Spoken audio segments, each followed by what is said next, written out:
Payung Al-Quran, Datuk Dr. Haji Zahasan Muhammad. Assalamualaikum warahmatullahi wabarakatuh. Alhamdulillah wassalatu wassalamu ala Rasulillah. Innal hamdalillah nahmaduhu wa nasta'inuhu wa nastahdihi wa nastaghfiruh wa natubu ilayhi wa natawakkalu alayhi wa na'udzu billahi min shururi anfusina wa sayyiati a'malina. May yahdihillahu fala mudilla lahu wa may yudlil fala hadiya lahu.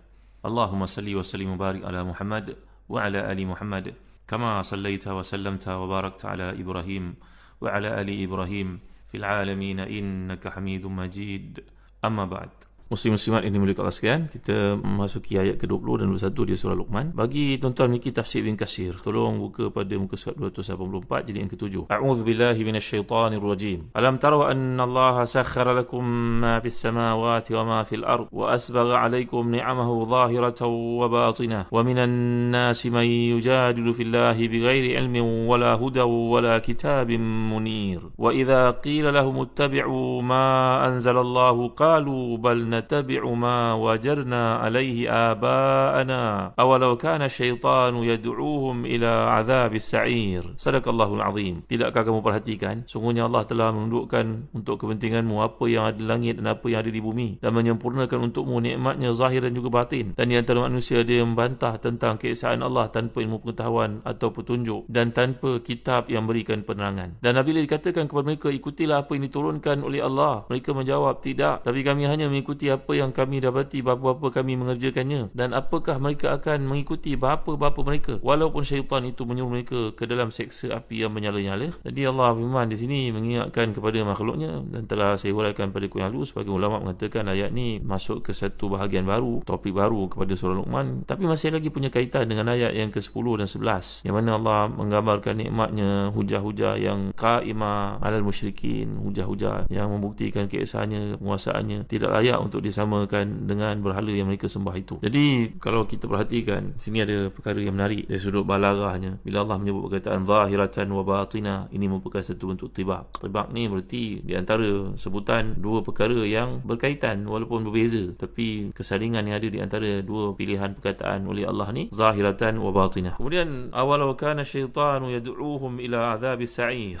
Ini adalah satu kalimah yang bersifat kecaman, dan adanya satu yang sebahagian kata yang mahzuf. Kalau kita lihat sebenarnya di sebalik ayat ni ada ayat tabi'unahum walau kana syaitanu yad'uhum ila azabis sa'ir. Mana satu yang boleh kita fahami manusia ayat ni, sedangkan syaitan itu mengajak mereka kepada api neraka. Sebenarnya ada ayat di situ mereka mengikut syaitan walaupun syaitan mengajak mereka kepada neraka. Jadi ayat itu tidak perlu disebut kerana dia siak konteks ayat ni telah pun dapat kita fahami adanya maksud seperti itu. Jadi bila kita lihat ayat ini, tidakkah kamu tahu sebenarnya Allah telah menundukkan, menyediakan untuk kamu apa saja yang ada di langit seperti matahari, bulan, walaupun kamu tak boleh nak pergi ke situ, tapi fungsinya begitu nyata untuk kehidupan kamu. Bintang pun ada peranan dia, awan, air yang dikumpulkan di bumi ni kalau banyak boleh melempar menjadi banjir, maka diangkat sebahagian daripadanya jadi awan dan diturunkan mengikut pada keperluan dalam hikmah kebijaksanaan Allah SWT. Ini semua adalah untuk manfaat dan juga kepentingan kamu. Dan apa yang ada di bumi yang boleh kamu manfaatkan, tanahnya, gunung ganangnya, menyimpan bagai benda rahsia yang kalau kamu cari dengan ilmu geologinya, kemudian ilmu tanamannya, kamu dapat lihat buah-buahan hasil yang kamu usahakan, binatang yang Allah jadikan, kemudian logam ke ataupun besi ke emas ke apa yang boleh kamu keluarkan dari bumi, mineralnya. Itu semua dalam konteks wa asbagha alaikum ni'amahu, mana menyempurnakan nikmat. Setengah kiraat membaca di sini wa asbagha alaikum ni'matan. Ini mengikut kiraat disebut oleh Imam Ibn Jarir Tabari yang tafsir ni, sebut perkataan ni'am ke ataupun ni'matan ke, di sudut bahasa Arab telah kita pelajari, bila dia merujuk kepada masdar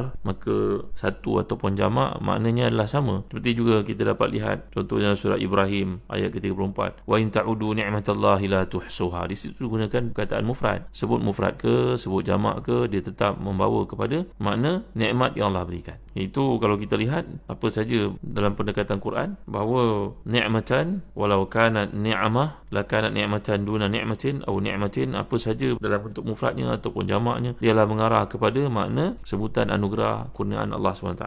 Jadi perkataan yang digunakan di sini asbagha. Asbagha ni maknanya menyempurnakan, melimpahkan. Setiap benda yang diberikan oleh Allah itu mencukupi sebenarnya, tapi oleh kerana ada pihak yang mengambilnya berlebihan untuk kepentingan peribadi, maka berlakulah ketidakseimbangan dari sudut wealth distributionnya. Kita dapat lihat, maka berlakulah negara yang kaya seperti negara Teluk itu meninggalkan sejarah-sejarah Islam mereka yang ada di Afrika kebuluran, kerana kehidupan yang mereka rancang, mereka plan itu adalah untuk kaya bersendirian tanpa melihat keperluan membantu saudara yang lain, sedangkan nikmat yang Allah berikan mencukupi untuk semua sebenarnya. Jadi dalam bentuk dinyatakan di sini ni'matan ataupun ni'amahu, ini manfaat yang diberikan, landasannya ialah supaya berbuat baik dan memberikan bantuan satu sama lain. Kemudian perkataan zahiratan wa batinah, ni nikmat Allah yang bersifat diberikan kepada hamba. Kalau kita lihat dalam kitab-kitab tafsir, contohnya tafsir Ibn Jarir Tabari, kebanyakan mereka akan mengatakan bahawa nikmat ini bersifat zahir, seperti yang dapat kita lihat adalah nikmat Islam, nikmat anggota yang diberikan, penglihatan yang diberikan, nikmat makan yang ada. Ni kebanyakan mereka akan menjelaskan, dan bila ditanya kepada Rasulullah SAW oleh Ibn Abbas radhiyallahu anhuma, Rasulullah, apakah maksud zahiratan wa batinah itu? Jawapan Nabi adalah nikmat yang Allah berikan kepada kamu yang bersifat zahir, yang kamu dapat lihat, dan yang kamu tak dapat lihat adalah keaiban-keaiban kamu yang ditutup oleh Allah SWT.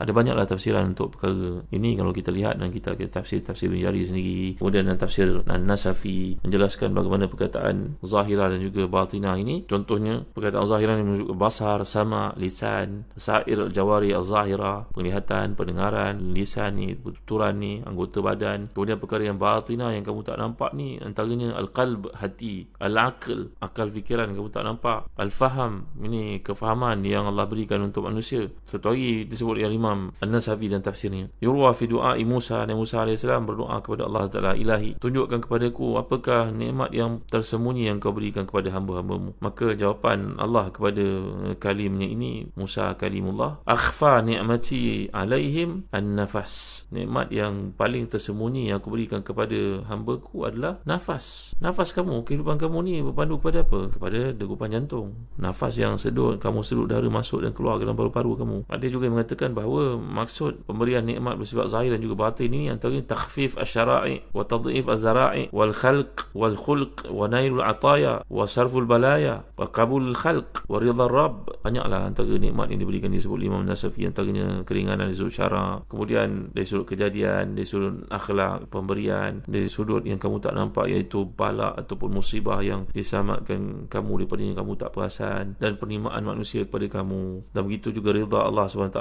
terhadap seseorang kamu. Ini adalah nikmat yang kita nampak ataupun kita tak nampak. Di bawah bicara tentang zahiratan wa batinah ni, pernahlah Allah bin Abbas bertanya kepada Rasulullah SAW dan satu yang saya ingin nyatakan tadi, wa Rasulullah, apakah maksud zahir itu? Jawapan Rasulullah, ma sawa min khalqika, apa yang Allah nampakkan kejadian kamu, tubuh kamu, kesempurnaannya, rambut kamu, anggota kamu dipegang. Wal batinah ma satara min uyubika, batinah tu kata Nabi kepada Ibn Abbas radhiyallahu anhu, batinah perkara yang bersifat batin ni kamu tak nampak, apa yang Allah tutup, keaiban-keaiban yang ada pada kamu. Pernah dikatakan oleh Umar bin Abdul Aziz radhiyallahu an, khalifah Islam yang dipanggil sebagai mujaddid pertama dalam Islam oleh Imam Syafi'i ini, kalaulah Allah Taala membiarkan keburukan kamu dipertontonkan kepada mereka, ataupun kalaulah maksiat yang kamu lakukan itu boleh dihidu oleh mereka, dijadikan bau busuk pada satu maksiat yang kamu lakukan, tentulah manusia takkan mendekatimu kerana begitu banyak sekali maksiat yang kamu lakukan. Tapi Allah telah melihara kamu, tidak ada apa-apa tindakan yang dikenakan kepada kamu, walaupun kamu tidak bertaubat, kamu menangguhkan taubat itu, tetapi Allah Taala tetap menutupnya. Melihat kepada ayat ini lagi, kalau kita perhatikan, bila Allah menyatakan sakhara, sakhara ni berarti menundukkan, melakukan apa yang dikehendaki oleh orang yang menundukkannya. Samalah seperti kalau kita lihat pada ini, kita menggunakan telefon bagaimana kita kehendaki, menelefon orang ke, mencatat nota ke, membuka Al-Quran ke, mana sakhara insan hatifahu, seorang tu menggunakan telefon ikut kehendaknya. Jadi perkataan ini kalau kita lihat, berarti Allah menundukkan alam raya ini segalanya untuk manusia. Walaupun bintang ke, bulan, matahari sebagainya tak bolehlah kita nak pegang, nak terbitkan waktu yang kita nak, bukan begitu maksudnya, tapi Allah telah menjadikan dia sesuai dengan keperluan kita. Jadi Allah telah menjadikan hukum-hukum alam ini dan manusia diilhamkan untuk melakukannya. Kalau orang belajar tinggi dalam satu bidang pertanian sebagai contoh, contohnya, tidaklah bermakna orang yang tidak belajar itu tak dapat menguasai ilmu pertanian. Begini contoh saya nak bagi pada tuan. Orang yang menjadi petani moden, yang memiliki ladang besar di Cameron Highland ke, di mana tempat saja pun, menanam sayur ke, buah-buahan ke, menghasilkan begitu banyak produktivitinya, sampai boleh dijual, mungkin boleh dieksport. Allah yang mengilhamkan kepadanya. Mungkin dia tak belajar tinggi pun, tapi bila dia buat, try and error, buat dan belajar, ikut kursus sedikit, dia tak perlulah belajar tinggi-tinggi sampai menguasai PhD untuk memulakan satu bidang pertanian itu. Tidak perlu. Tapi Allah telah mengilhamkan untuknya. Dan Allah beri kesempatan untuknya belajar sejauh mana tempat dan dunia sehingga mendapat gelaran tertentu, title tertentu, PhD dan sebagainya. Juga nikmat Allah untuknya dalam bahagian yang lain. Perhatikan. Jadi hukum alam yang telah Allah jadi ni, kalau diikuti oleh manusia dengan betul, bukan saja akan memberi manfaat kepada dirinya, bahkan akan mencantikkan lagi alam itu. Jadi lanjutnya kalau kita lihat, kerana Allah telah menundukkan semuanya untuk kepentingan manusia, memberikan kemampuan manusia untuk mengelola alam ini dengan tujuan untuk mengimarahkannya, maka kalaulah manusia mengikut konsep yang telah pun ditetapkan, iaitu dengan tujuan untuk berniaga, membuat produktiviti, menghasilkan peluang pekerjaan, kemudian menjualnya, mendapat hasil, mengeluarkan zakat, membantu mereka, maka ni di atas kehendak Allah yang digambarkan, wa asbagha alaikum ni'amahu zahiratan wa batinah. Maknanya nikmat yang Allah berikan itu, kelancaran pengagihannya bila manusia mengikuti apa yang Allah perintahkan. Jadi dia yang maha kuasa ni memerintahkan manusia untuk mengelola alam ini sesuai dengan konsep yang dikehendaki olehnya. Namun dalam masa yang sama, konsep itu merupakan ujian buat manusia. Dia dapat melaksanakannya dan untuk itu dia mendapat ganjaran, ataupun mengabaikannya dan mengakibatkan kesengsaraan untuknya, bukan saja di dunia, malahan di akhirat. Bila manusia bercocok tanam tanpa panduan sebagai contohnya, dan ketamakan yang berlaku pada mereka untuk memperoleh hasil, membuat apa sahaja asalkan mereka memperoleh kepentingan dunia mereka, target itu, maka akan mengakibatkan kerosakan. Kerosakan itu membahayakan diri mereka dan juga orang keliling mereka. Tapi kalau mereka mengikuti lunas ataupun konsep yang Allah tetapkan, mereka bukan saja beroleh kebaikan dunia, malahan dapat pahala di akhirat. Bahkan dalam bab bertani ni sebagai contohnya, peringatan Nabi SAW, kalaulah berlaku kiamat, wa fi yadi ahadikum fasilatun in sata'an yaghrisaha falyaghrisha, kalau di tangan seorang itu ada benih untuk ditanam sedang kiamat sedang berlaku ni, kalau dia mampu untuk menanamnya, tanamkan pokok itu walaupun kiamat sedang berlaku, bagi menunjukkan rahmat Allah SWT di atas konsep isbarun ni'am ini. Maknanya seorang melakukan satu kebaikan mengikut ketetapan konsep yang telah pun ditetapkan itu, diperintahkan itu, maka baginya ada pahala dunia, ganjaran di dunia juga pahala di akhirat. Jadi saya nak jelaskan lebih lanjut perkataan asbara ni sebenarnya diambil perkataan sabara yang pada asasnya bererti kesempurnaan, keluasan. Jadi nikmat-nikmat yang Allah anugerahkan ni sebenarnya sangat mencukupi, bahkan melimpah ruah, melebihi daripada yang manusia perlukan. Tapi kerana